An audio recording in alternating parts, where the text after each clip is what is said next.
Trump pushes U.S. oil executives toward Venezuela investment amid industry hesitation.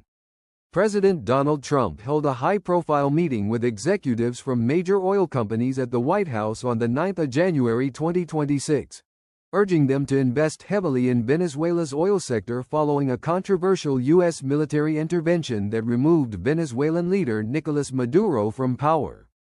The administration's broad aim is to revive the country's crude production and exploit its extensive but underutilized reserves of petroleum.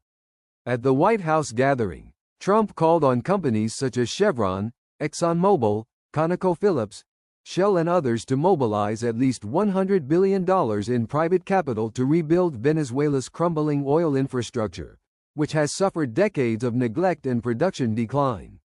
He offered assurances of total safety for corporate operations under U.S. oversight and emphasized that these investments should come from private funds rather than government spending.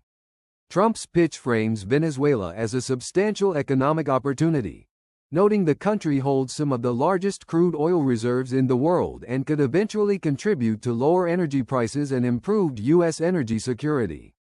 During the meeting, he suggested that U.S. firms would deal with the U.S. government, not the Venezuelan state, to ensure stability and profit for investors. Despite the administration's push, industry executives expressed significant caution. ExxonMobil CEO Darren Woods described Venezuela as uninvestable under current conditions, pointing to the need for substantial legal and commercial reforms before committing to major projects. Past experiences of asset seizures and decades of sanctions and instability contribute to continued corporate wariness. Others at the meeting, such as Chevron's leadership, indicated readiness to expand existing operations, with projections to increase production by up to 50% over 18 to 24 months if the necessary approvals and conditions were secured. However, no definitive investment pledges were made publicly at the session.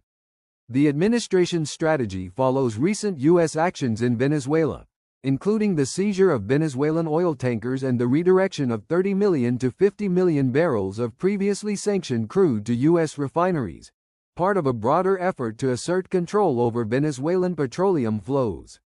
Analysts note that restoring Venezuela's oil infrastructure would likely require years of planning and tens of billions in spending, given the extent of deterioration and political complexity. The industry's cautious response highlights the challenge of aligning Trump's ambitious investment goals with the practical realities of doing business in a market marked by uncertainty and risk.